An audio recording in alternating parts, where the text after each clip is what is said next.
Oke, baik. Assalamualaikum warahmatullahi wabarakatuh. Sebelum saya menjelaskan tentang materi ini, baiknya saya perkenalin diri dulu ya. Nama saya Rahyati dari Fakultas Ekonomi Prodi Manajemen A3 semester 1. Di sini saya akan membahas hubungan ekonomi dan hukum dalam Islam.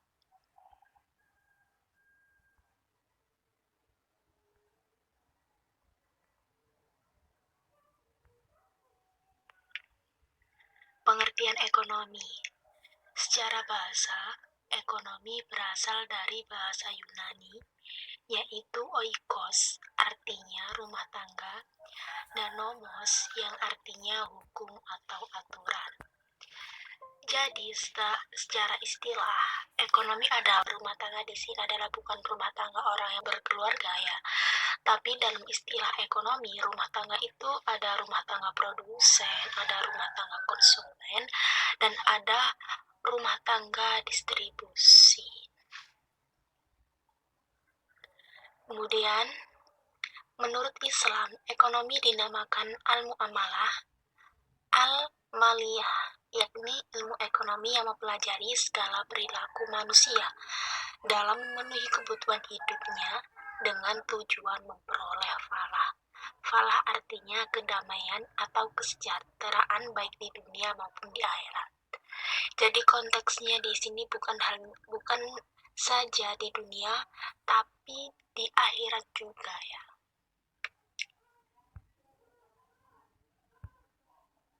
Kemudian, hukum dalam Islam.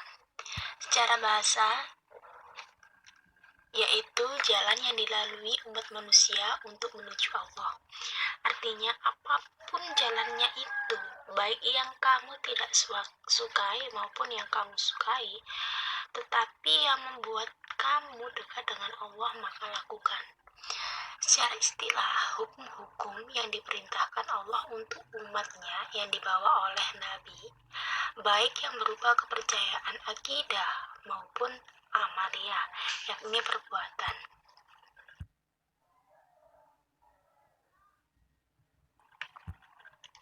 Kemudian, ekonomi sebagai bagian dari kajian hukum Islam. Di sini saya akan membahas sejarah ekonomi dulu. Pertama, ekonomi itu muncul pada abad ke-18 dan pelopornya adalah Adam Smith. Kemudian disusul oleh Karl Marx.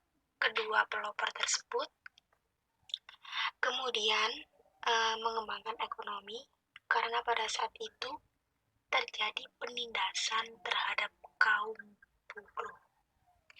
Kemudian muncul beberapa ahli-ahli yang lain dalam mendefinisikan ekonomi. Salah satunya M.A. Manan dalam bukunya Islamic Ekonomi Islam adalah ilmu pengetahuan sosial yang mempelajari masalah-masalah ekonomi masyarakat yang diilhami dengan nilai-nilai Islam. Artinya, petunjuknya, dasarnya adalah nilai-nilai Islam. Disimpulkan bahwa hubungan ekonomi dengan hukum Islam dapat dilihat dari dua aspek, yakni yang pertama, kajian ekonomi merupakan bagian dari kajian hukum Islam. Artinya apa? Dalam hukum Islam itu membuat banyak sekali kajian, dan salah satunya adalah kajian ekonomi. Yang kedua, hukum Islam menjadi landasan hukum normatif bagi ekonomi itu sendiri. Jadi, ekonomi diatur dalam hukum normatif, yakni dalam sumber ajaran Islam ya, Al-Quran, hadis, dan ijtihad. Yang kedua, muncul ahli yang bernama Anas Zarqa. Ekonomi Islam dibagi menjadi dua kategori menurutnya, yaitu sistem ekonomi Islam. Artinya, sistem ekonomi Islam itu bagaimana sih? Dan itu sudah terdapat dalam sumber ajaran Islam. Mulai dari aturan-aturannya, hukum-hukumnya, itu sudah ada. Yang kedua, analisis ekonomi Islam. Di sini tidak hanya diperuntukkan bagi umat muslim, tetapi juga non-muslim. Artinya apa? Di sini memberikan penjelasan tentang hubungan kausalitasnya. Jadi di sini kita langsung terjun langsung ke lapangan untuk melihat bagaimana sih ekonomi. Kalau kita menurut sumber ajaran Islam itu seperti ini, tapi di lapangannya seperti apa sih? Seperti itu. Dan nanti kita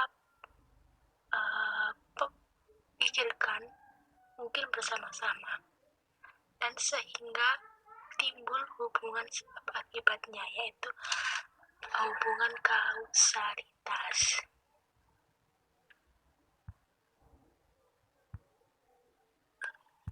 Kemudian dimensi ekonomi dari hukum Islam. Jadi semua aspek ajaran Islam merujuk pada sumber yang sama, yakni sumber apa? Ada Al-Quran, hadis, dan ijtihad. Semua itu sama. Dan di Al-Quran itu mengatur semua aspek ya. Dan salah satunya aspek ekonomi. Contohnya ada apa? Jual beli. Ada sewa. Ada harta waris, seperti itu ya.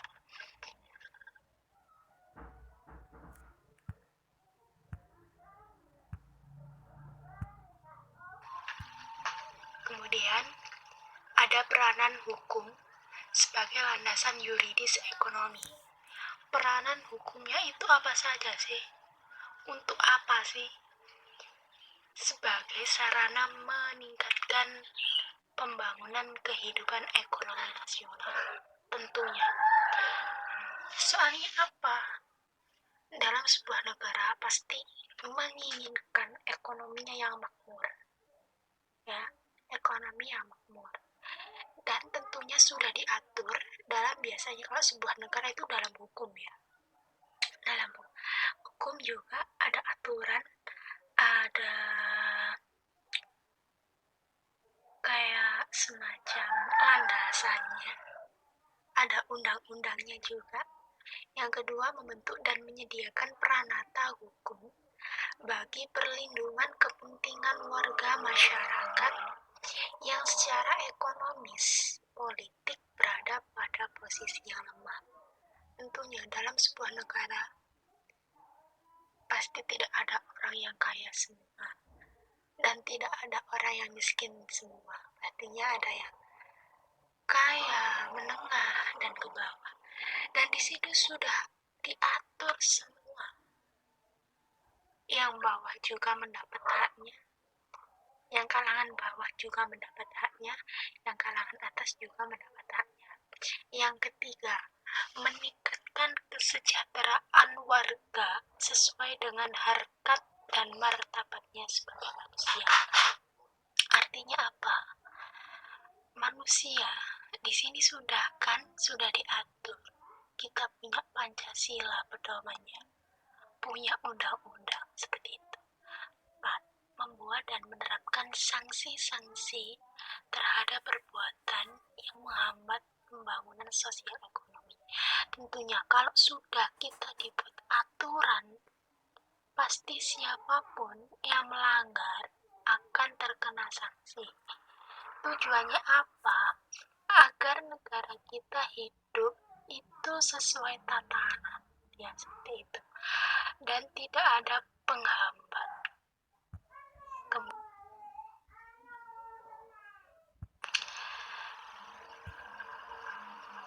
Ada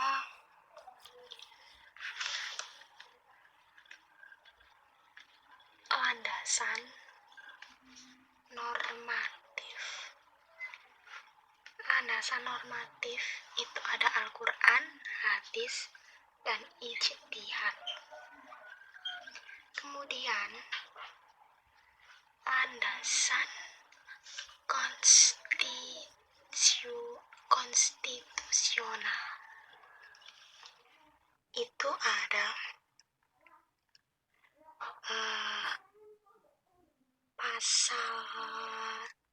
pasal 33 Undang-Undang Dasar 1945 yang membahas tentang perekonomian disusun sebagai usaha bersama berdasarkan atas asas kekeluargaan dan perekonomian berdasarkan atas demokrasi ekonomi kemakmuran bagi semua orang. Nah, ini tujuannya. Mengusung asas kekeluargaan agar ekonomi makmur untuk semua orang.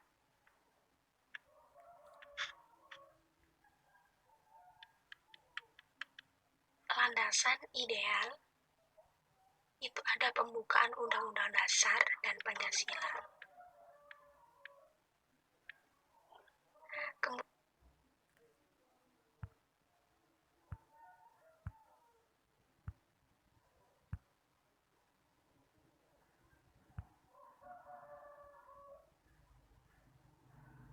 Landasan operasional. Apa saja landasan operasional? Yang pertama, Undang-Undang Nomor 10 Tahun 1998 itu membahas tentang perbankan. Perbankan itu apa sih? Bank yang disebutkan sebagai badan usaha yang menghimpun dana dari masyarakat. Jadi di situ ada aturannya ya, membahas tentang perbankan. Yang kedua, Undang-Undang Nomor 23 Tahun 1999 ini menjelaskan mengenai wewenang Bank Indonesia yang mengatur, mengawasi, dan menetapkan ketentuan juga prinsip-prinsipnya. Nah, seperti itu. Yang ketiga, Peraturan Bank Indonesia itu membahas apa sih? Membahas kegiatan usaha berdasarkan prinsip syariah. Seperti itu. Itu adalah landasan-landasannya. Nah, kalau saya boleh kasih kesimpulannya. Jadi, di kesimpulan materi ini dapat disimpulkan ya, bahwa ternyata antara hukum dan ekonomi dalam Islam itu mempunyai hubungan atau ya relasi lah yang kuat untuk konteks Islam. Hal ini dapat dilihat dari kesamaan yang menjadi sumber hukumnya, yakni Al-Quran, hadis, dan ijtihad.